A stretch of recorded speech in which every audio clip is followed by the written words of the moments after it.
እንደ በለሲቱ ከመረገምና ከመድረቅ እግዚአብሔር ይሰውረን። ሰላም ተወዳጆች እንደምን አላችሁልኝ? ኦርቶዶክሳውያን በያላችሁበት ሁሉ የእግዚአብሔር ሰላም ይብዛላችሁ። እንደምን ሰነበታችሁልኝ?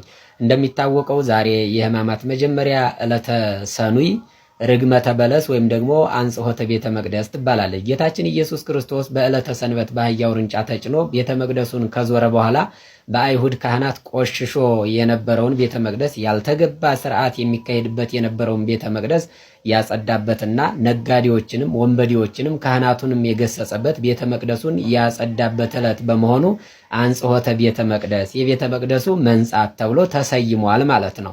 ሌላው ርግመተ በለስ የተባለበት ጌታችን ኢየሱስ ክርስቶስ ቤተ መቅደሱን ካጸዳ በኋላ ወደ ኢየሩሳሌም ሲመለስ ተራበ ይላል። ይህን የምናገኘው በማቴዎስ ወንጌል ምዕራፍ 21 ቁጥር 18 ጀምራችሁ አንብቡ። በሉቃስ ወንጌል ምዕራፍ 13 ቁጥር 6 ጀምራችሁና በማርቆስ ወንጌል ምዕራፍ 11 የምናገኘው ነው ማለት ነው። ያቺ በለስ ለምልማለች፣ ቅጠሏ ያማረ ውብ ነበር። ፍሬ ያገኝባታለሁ ብሎ ሲሄድ ምንም አይነት ፍሬ የላትም። ይሄ ማለት ፍሬ አላፈራችም ማለት ነው። ከዚህ በኋላ ፍሬ አይሁንብሽ ተብላ የተረገመችበትና የደረቀችበት ዕለት በመሆኑ ርግመተ በለስ የበለስ መረገም ተብሎ ተሰይሟል ማለት ነውና እንደ በለሲቱ ከመረገም ከመድረቅ እግዚአብሔር አምላካችን ይሰውረን፣ ኃጢአታችን ይቅር ይበለን። ቤተ መቅደሱንም ያልተገባ ስርዓት የምናካሂድበት ብዙ አለንና ቤተ መቅደሱም የሚጸዳበት ዕለት ያድርግልን፣ ቤተ መቅደሱን ያጽዳልን። የነገዋ ማክሰኞ የጥያቄና መልስ ቀን ትባላለች። ሌላው ደግሞ ዮስቄና የምትባል በማርቆስ ወንጌል ምዕራፍ 5 እንደምናነበው ማለት ነው 12 ዓመቷ ጀምሮ ደም ይፈሳት የነበረች በስቃይና በጭንቅ ትኖር የነበረች ሴት ነበረች።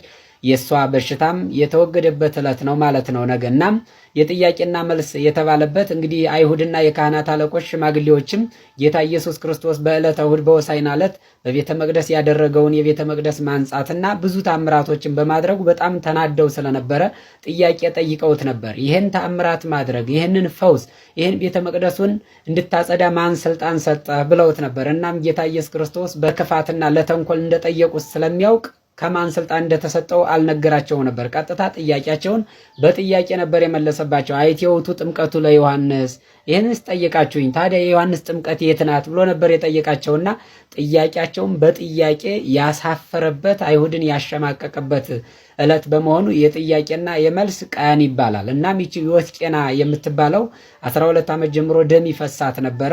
በኦሪቱ ሕግ ደግሞ ደም የሚፈሰውን ሰው ወይም ደግሞ ደም የነካውን ሰው መንካት ክልክል ስለነበረ ይቺ ሴት ከማህበረሰቡ ተገላ በጭንቀትና በለቅሶ ትኖር ነበር። ገንዘቧን ሁሉ ባለመድኃኒቶችን በመፈለግ እንደጨረሰች መጽሐፍ ቅዱስ ይነግረናል። ግን ያ ሁሉ ጭንቅ የተወገደላት በነገው ዕለት ማክሰኞ ነው ማለት ነው። ጌታችን ኢየሱስ ክርስቶስ ከኃጢአታችን ከደዌያችን ይጠበን፣ የዚህች ሴት በረከትም ይድረሰን። በጭንቅ በህመም የምንገኝ ክርስቲያኖችንም ኢየሱስ ክርስቶስ ይፈውሰን፣ ቸርነቱን ምሕረቱን ይላክልን እንላለው። እናም የነገዋ ማክሰኞ የዕለተ ሕማማቷ ሁለተኛዋ ቀን ማለት ነው የጥያቄና መልስ ቀን ትባላለች ማለት ነው። ቪዲዮ ለብዙዎች እንዲደርስ ሼር አድርጉ። ከቤተ ክርስቲያን 60% የሚቀበሉ ቲክቶክ ላይ ድንጋይ የሚሸከሙ ብዙ ሰዎች እንዳሉ ማጋለጥ እንደምፈልግ ነግሬያችሁ ነበርና የዚያ ስጋት ይመስለኛል ወደ 23 ቪዲዮዎች ወርደውብኛል ማለት ነው ቲክቶክ ላይ። ስለዚህ አካውንቱ ዋርኒንግ ከመስጠቱ በፊት ከመዘጋቱ በፊት አካውንቱን አድኑት። ይሄ አዲሱ አካውንቴ 33000 ቤተሰብ አፍርቷልና በሰፊው እመለስበታለሁ ብያቸዋለሁ። አንዳንዶችም በውስጥ እየጻፉልኝ ነው።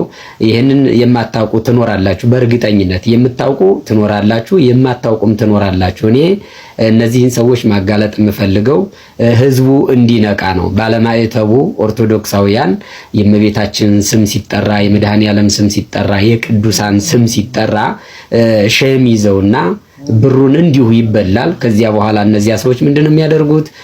60%ን ለነሱ ይወስዳሉ፣ 40% ለቤተ ክርስቲያን ይሰጣሉ። እንደዚህ አይነት አጋጣሚ አለ። 40%ን ለነሱ ወስደው ደግሞ 60%ን ለቤተ ክርስቲያን የሚያስገባሉ። ይሄን አስቡት፣ ሂሳብ ስሩት። ቤተ ክርስቲያን ምን ያህል እንደምትበላ እናንተም ምን ያህል ገንዘባችሁን እንደምትከስሩ ማለት ነውና እንደዚህ አይነት ነገሮች መለመድ የለባቸውም። ታግለን እንደዚህ አይነቱን ውንብድና ማስቆም አለብን ብዬ አስባለሁ። ይህን ስንናገር ብዙ የሚከፋቸው ሊኖሩ ይችላሉ። ቤተክርስቲያን ከምትጎዳ እነሱ ይክፋቸው። ስለዚህ ይህን ነገር መንቃት አለብን። ሁላችንም ኦርቶዶክሳውያን በተለይ በአረብ ሀገራት በውጭ ሀገር የምትኖሩ እህት ወንድሞቻችን መንቃት አለባችሁ። የእመቤታችን ስም ስለጠራ ቅዱስ ነው ማለት አይደለም። ትክክለኛ ሰው ነው ማለት አይደለም። ልብሰ ተክህኖ ስለለበሰ ትክክለኛ የቤተክርስቲያን አገልጋይ ነው ማለት አይቻልም። ጌታም በወንጌል እንደነገረን በማቴዎስ ወንጌል ምዕራፍ 7 ስትመለከቱ ኢየሱስ ኢየሱስ ጌታ ሆይ ጌታ ሆይ ያለው ሁሉ የሚድን አይደለምና ስለ ድንግል ማርያም፣ ስለ እመቤቴ፣ ስለ ኢየሱስ ክርስቶስ፣ ስለ መድኃኔዓለም፣ ስለ ቅዱስ ሚካኤል እያለ የተንበረከከ ሁሉ ትክክለኛ ለቤተ ክርስቲያን አስቦ ማለት አይደለምና ጥንቃቄ እንድታደርጉ ነው። የእናንተን ሐሳብ አስተያየት ደግሞ በኮሜንት አስቀምጡልኝ። ሰላም እግዚአብሔር ከሁላችን ጋር ይሁን። ያላችሁበት ሰላማችሁ ይብዛልኝ።